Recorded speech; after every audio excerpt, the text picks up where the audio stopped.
Son las 7 de la mañana, 34 minutos, y vamos a conocer qué pasa dentro de las relaciones de los trabajadores con el sector empresarial, puesto que el día de ayer me envió más bien un boletín de prensa nuestro amigo Nelson Erazo, preocupado de la situación que ocurre en Esmeraldas. ¿Cómo está, licenciado Erazo? Buen día.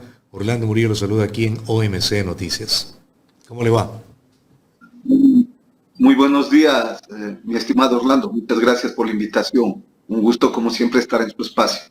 Antes de empezar el diálogo para el que lo invité, me gustaría tener una apreciación suya de lo ocurrido ayer en la Comisión de Fiscalización, cuando la presidenta de esta comisión pretendió que un prófugo de la justicia como Ronnie Aliaga se caree con una autoridad de la talla moral y ética de la doctora Diana Salazar. ¿Cuál es la visión que usted tiene? ¿Cuál es el concepto que usted tiene de ese hecho, licenciado Erazo? A ver, Orlando, está claro que el correísmo se encuentra desesperado. Evidentemente que quienes están hoy evidenciados como parte de los vínculos con las bandas narcodelincuentes, hoy pretenden deslegitimar la acción realizada para investigar todos los actos de corrupción, pero sobre todo para establecer mecanismos que signifiquen la reparación de derechos para el pueblo ecuatoriano, es decir, el hecho de demandar de que recuperemos los recursos que nos fueron robados por parte de quienes dirigieron el Estado en tiempos anteriores. Y evidentemente esto tiene que ver con esta acción impulsada el día de ayer para deslegitimar la acción que ha planteado la fiscal Diana Salazar, no solamente en el caso del correísmo, sino en lo que tiene que ver incluso con otros casos, como en el caso del gobierno del señor Lazo, o lo que está pasando con el señor Carrera, es decir, los actos de corrupción que hoy salen a la luz pública y que evidentemente tiene que establecerse quiénes son los responsables de esto. Por eso creo que esa desesperación les lleva a tratar de impedir la tarea de fiscalización de parte de la Fiscalía y del pueblo ecuatoriano alrededor de estos temas. Esa situación debe quedar allí, porque si bien es cierto, no hay dentro de la legislación de la Asamblea Nacional alguna sanción para este tipo de situaciones, pero lo que ha hecho la señora Pamela Aguirre es abonar un mayor desprestigio a la Asamblea Nacional, de por sí ya con una imagen deteriorada por la acción u omisión de los asambleístas. A ver, usted puede ver, mi estimado Orlando, que desde que llegaron muchos de los asambleístas de la llamada Revolución Ciudadana, no me refiero en este periodo, me refiero en todos los periodos, han sido los que han protagonizado un sinnúmero de cosas alrededor de lo que ha tenido que ver, por ejemplo, con el tema de las coimas, el tema de lo que se planteaba alrededor de los diezmos y un sinnúmero de acciones que han sido denunciadas inclusive como actos de corrupción y que en su momento le han desprestigiado a la Asamblea Legislativa. Evidentemente este es un aspecto más de esa deslegitimación que vive la Asamblea Legislativa. Ajá. Como consecuencia de quienes están dentro de la misma. Estos hechos que no responden a las necesidades de un pueblo, sino que responden a las necesidades de un dirigente político o de un dueño de un partido o de un movimiento, como en el caso del movimiento que les representa a estos asambleístas, evidencia efectivamente el hecho de que la asamblea ha perdido su rumbo y por lo tanto evidentemente los distintos sectores sociales necesitamos calificar de mejor manera, tomando en cuenta que en el 2025 vamos a entrar también en un proceso de elección tanto presidencial como también de los asambleístas. No podemos seguir entregando el país a manos de quienes le están haciendo tanto daño al pueblo ecuatoriano, con los vínculos relacionados en los actos de corrupción, con los vínculos establecidos con la misma narcopolítica que hoy se evidencia de mejor manera, pero sobre todo con gente que no entra a la Asamblea a legislar en favor de los pueblos del Ecuador. Y lo que usted dice es cierto, ¿no? Pues ustedes han planteado reformas al Código Orgánico Laboral, pero no han sido escuchados. Han planteado, si quiere, recuerdo, un nuevo código, pero tampoco han sido escuchados. ¿Cómo es que se pretende abruptamente escuchar a un prófugo? Esas son las prioridades de quienes hoy dirigen la Asamblea. Escuchar a los que están vinculados al tema en los escenarios de corrupción y dejar de lado, en cambio, las propuestas de los sectores sociales, de los sectores populares, que buscan recuperar el país en favor de los 18 millones de ecuatorianos. No solamente la propuesta, mi estimado Orlando, relacionado al Código del Trabajo, también organizaciones como la FEWE presentó también la Ley de Educación Superior. Ajá. La Unión Nacional de Educadores presentó también la LOEI. Es decir, los diferentes actores hemos venido presentando un sinnúmero de propuestas. Desde el lado de los sectores de los sin vivienda, presentaron el tema de la propuesta de la Ley de Vivienda Digna. Se han presentado también propuestas en relación al tema de la seguridad social para el sector de los pequeños comerciantes. Se ha planteado también dentro de esto aspectos que signifiquen consolidarle al seguro social con algunas modificaciones y estamos en los próximos días, diría yo ya listos para presentar lo que debería ser una nueva ley de seguridad social que debe ser avalada evidentemente por un encuentro de los afiliados y asegurados que en los próximos días estaremos llevando a cabo en la ciudad de Quito. Estamos poniéndonos todavía de acuerdo entre las diferentes organizaciones para presentar una ley que signifique darle sostenibilidad, darle solvencia a la seguridad social, gobernabilidad, acabar con el tema de la corrupción y sostener el tema de la universalidad y también el tema relacionado al seguro social campesino. Es decir, una ley que garantice los derechos de quienes trabajamos, ya sea en la cuestión productiva en el campo o en el hecho, ¿no es cierto?, de la relación de dependencia con los patronos de manera individual. Es decir, esta propuesta que también nace de los sectores sociales, aspiramos que esta asamblea al menos la califique para poder entrar en la discusión luego de que sea presentada. Ojalá que me haga llegar el anteproyecto que tienen para revisarlo y hacer entrevista con usted y con otros dirigentes sindicales para poder socializar el tema, que es sumamente importante. Vamos ahora al tema por el cual lo convocamos, licenciado Erazo. ¿Cuál es la situación de conflictividad laboral en el país? Parecería ser que hay una calma, pero cuando hay una calma hay que estar atento porque, ¿verdad? Esas calmas a veces no son debe ser más bien un motivo de preocupación, ¿o no? Vaya, pues se nos congeló la imagen de nuestro invitado. Y justo cuando iba a empezar ya con las entrevistas directas por el cual lo invitamos para analizar la conflictividad laboral. ¿Me escuchó la pregunta? Sí, le escuché, okay. Orlando. A ver, hay algunas que necesitamos establecer. Una de ellas es el hecho de que entendamos que luego de o antes de la consulta se han establecido mecanismos que han significado tratar de intentar precarizar las condiciones de los y las trabajadoras. Solamente el anuncio del tema del trabajo por hora provocó el despido de cientos de trabajadores que tenían ya una estabilidad. El anuncio de la ministra de Trabajo de ir a impulsar este tipo de acciones mediante decretos ejecutivos o acuerdos ministeriales ha generado un ambiente también caótico al interior del tema laboral.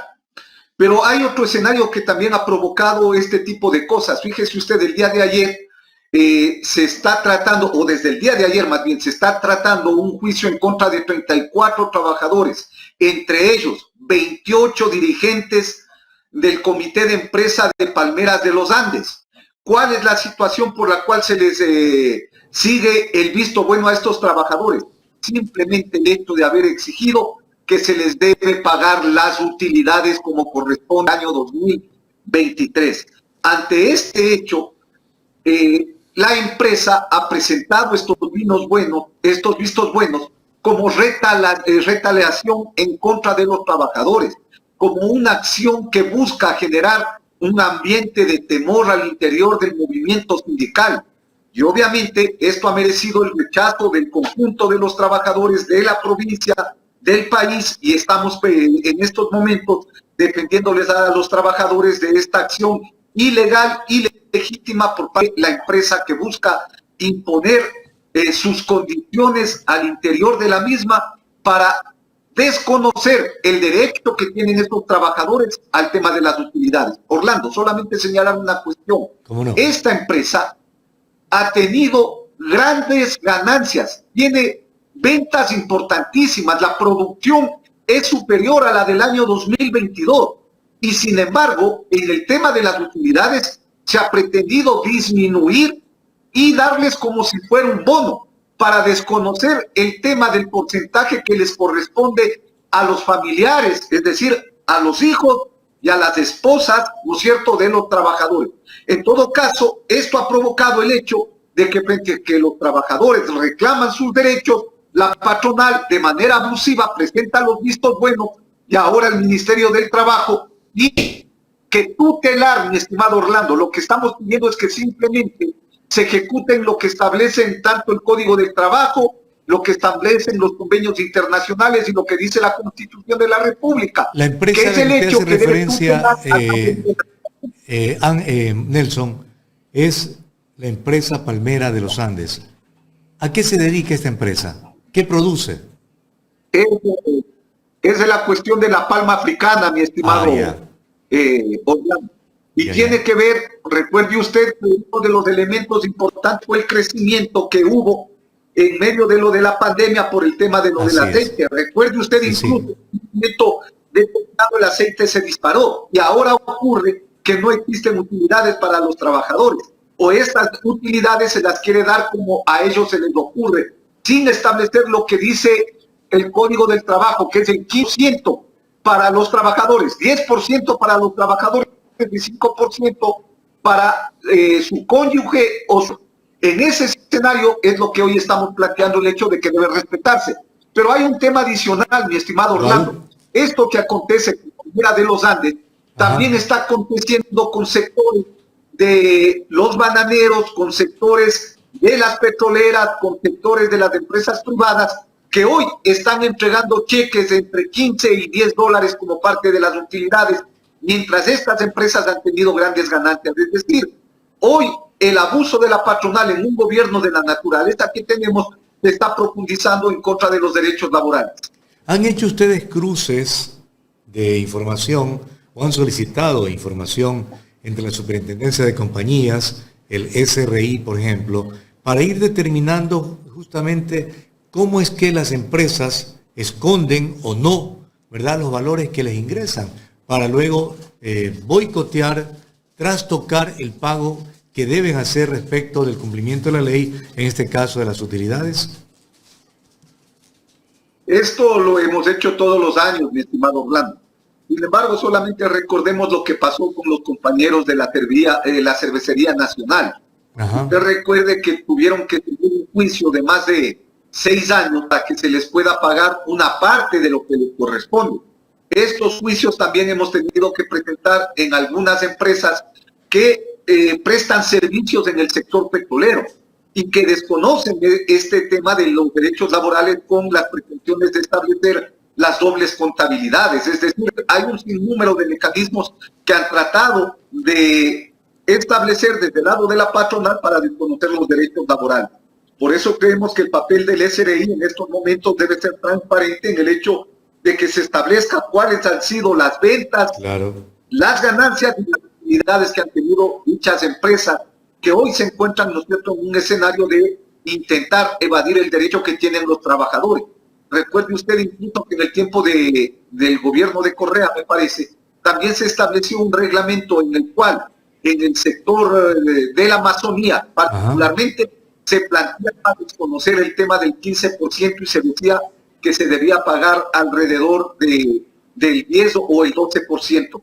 Es decir, este tipo de cosas que han atropellado el tema de los derechos laborales, que son inconstitucionales, que son ilegales, no pueden ser las herramientas para que hoy las empresas pretendan desconocer el derecho que tienen los trabajadores al 15% de las utilidades, como lo establece el Código del Trabajo. La contratación colectiva que también tienen estos trabajadores en sus empresas y que hoy buscan negar este derecho, Orlando, esto es lo más grave, buscan negar el derecho que es tanto del contrato colectivo, el derecho del Código del Trabajo y buscan acabar con la organización sindical. Hoy están amenazando la libertad sindical, la libertad de contratación colectiva, y el gobierno nacional, le informo, Orlando, se está negando a ir a la Conferencia Internacional del Trabajo porque saben que ahí, en los próximos días, cuando se realice esta conferencia internacional, el Estado va a ser llamado a la atención por la vulnerabilidad de los derechos laborales en nuestro país. Por eso creemos que cuando de manera irrespetuosa, diría yo, ilegal, ilegítima, y que buscan efectivamente seguir con una política a favor de los empresarios y en perjuicio del sector laboral de los trabajadores. Bien, licenciado Erazo, le agradezco su comparecencia y le estaremos haciendo el seguimiento al tema, ¿no? A este tema de Palmeras de los Andes y los otros que usted ha puntualizado, como también a ese proyecto que están estructurando para el Seguro Social, porque hay que darle estabilidad al seguro en lo económico, en lo institucional, sanear al Seguro Social de la cantidad de servidores que tiene y unos que sirven, otros quizás que no, para poder lograr que en el tiempo siga sirviendo a los trabajadores y también a los jubilados. Orlando, yo me comprometo a entregarle esta propuesta que fue recogida de 3 encuentros de afiliados, asegurados del Seguro Social Campesino. Recoge parte de lo que recoge parte de lo que Henry Llanes también presentó, que esa fue también una propuesta ciudadana. Es una propuesta mucho más integral, mi estimado Orlando. Y tiene mucho más profundos. No se trata solamente de cambiar la composición del Consejo Directivo del IE. Se trata efectivamente de darle una gobernabilidad, pero sobre todo una sostenibilidad a la seguridad social. Nosotros tenemos como propuesta fundamental el tema del FONSE, el Fondo del Seguro Social Ecuatoriano, para establecer los mecanismos que signifique a futuro darle esa sostenibilidad y que los jubilados no tengan el riesgo de que se les acabe el tema de la pensión jubilar. En todo caso, yo me comprometo, Orlando, a entregarle esta propuesta que está siendo debatida al interior de las centrales en los frentes de defensa del Instituto Ecuatoriano de Seguridad Social provinciales. Existen 15 frentes de defensa en provincias que están también dando sus opiniones, porque se trata de que en el próximo encuentro podamos ya de una vez por todas resolver la propuesta y presentar este mismo año propuesta de lo que debería ser la nueva ley de seguridad social en favor de los afiliados y asegurados. Obviamente respetando también el hecho de que debe estar compuesto de manera tripartita por el Estado y el sector empresarial. Pero la mayoría de afiliados y asegurados somos los que debemos establecer cuáles son los mecanismos por los que debe enrumbarse el Instituto Ecuatoriano de Seguridad Social. Perfecto. Gracias, muy gentil y buen día. Estamos conversando entonces. Buen día. Muy amable, son las 7:52. Le agradecemos al presidente nacional del Frente Popular, licenciado Nelson Erazo, por el diálogo aquí en OMC Noticias.